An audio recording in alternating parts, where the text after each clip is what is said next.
Allahu Akbar! Allahu Akbar! Allahu Akbar! Sa araw na ito, alhamdulillah, muli nating pinapakita sa buong bansa at sa buong mundo ang lakas at pagkakaisa ng Bangsamoro. Allahu Akbar! Sinabi ni Allah, magkapit-pisik sa lubid din ng Allah at huwag magwatak-watak. Ngayong araw, ipinatawag natin ang buong hanay ng Moro Islamic Liberation Front.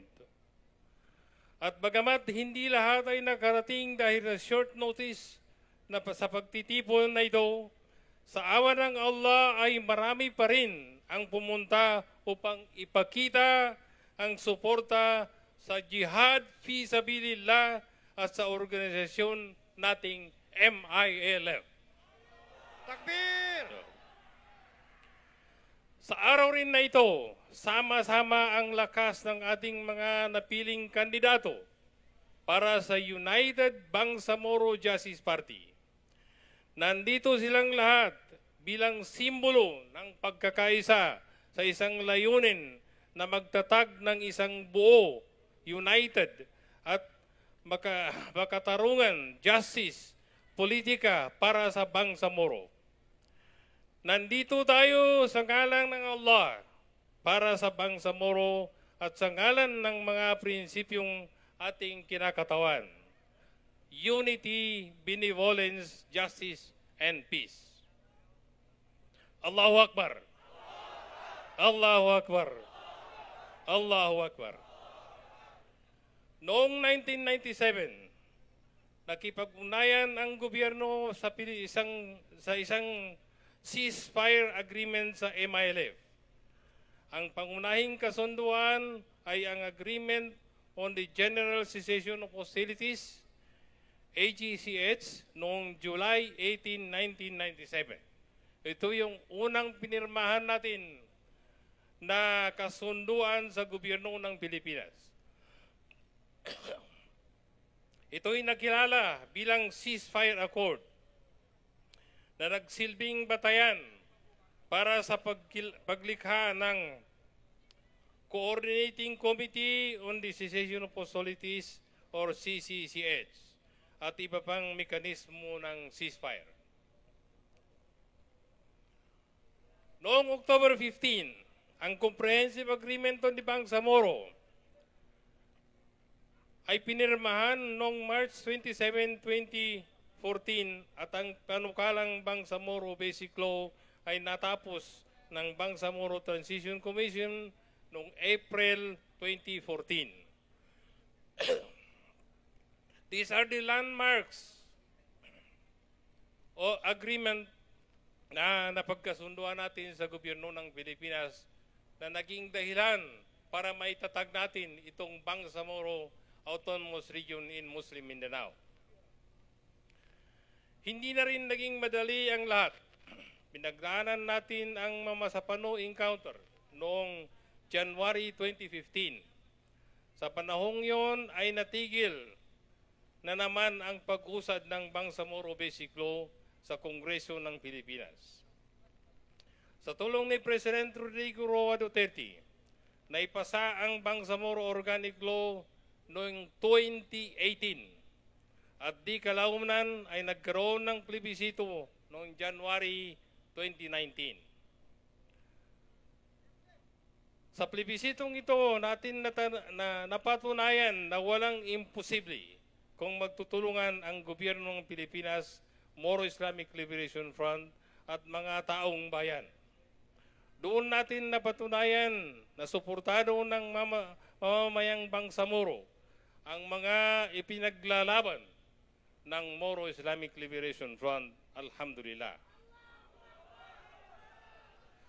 Nanalo ang yes vote noon at naitatag na ang Bangsamoro Autonomous Region in Muslim Mindanao o BARM. Bago natin maabot ang lahat ng mga milestone na yon, sa palagay ko lahat tayo ay sasang-ayon na hinugot natin ang ating lakas at inspirasyon mula sa Allah subhanahu wa ta'ala at sa ating mga kapwa Bangsamoro.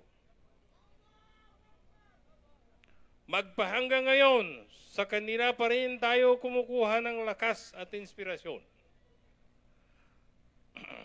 Kaya hiling ko sa ating mga kandidato mula sa United Bangsamoro Justice Party na maging sincere tayo sa ating mga intensyon sa pagtakbo sa eleksyon na ito.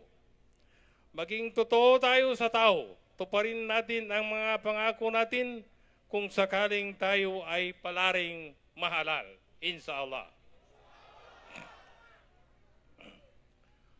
Ang MILF kasama ang United Bangsamoro Justice Party o UBJP ay taas noong ipaglalaban ang karapatan ng Bangsamoro ng may dignidad at tiyaga upang harapin ang lahat ng mga hamon na dumating sa atin. Huwag natin sasayangin ang dekada-dekadang pakikipaglaban para sa Bangsamoro at para makamit ang walang hanggang kapayapaan sa rehiyon ng Bangsamoro. Walang ibang paraan kundi ang humayo at sumulong tayo.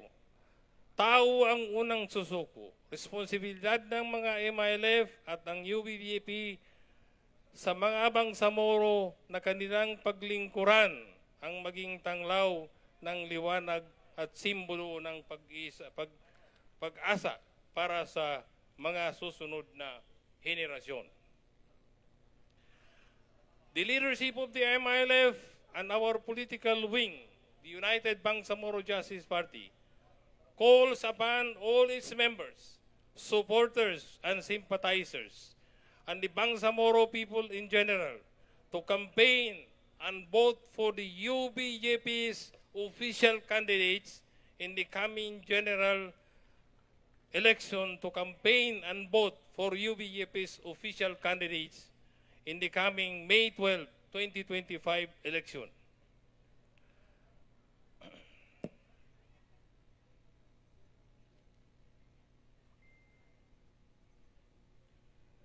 From the Congressional Legislative District representatives to the provincial, city, and municipal local government officials, it is crucial that the Bangsamoro people will be able to successfully elect candidates who are committed at safeguarding our hard-earned political autonomy, protecting the gains of the Bangsamoro peace process, and sustaining the momentum of the economic development and political and electoral reforms that the BARM, under the leadership of the Moro Islamic Liberation Front, had already accomplished in the last 6 years.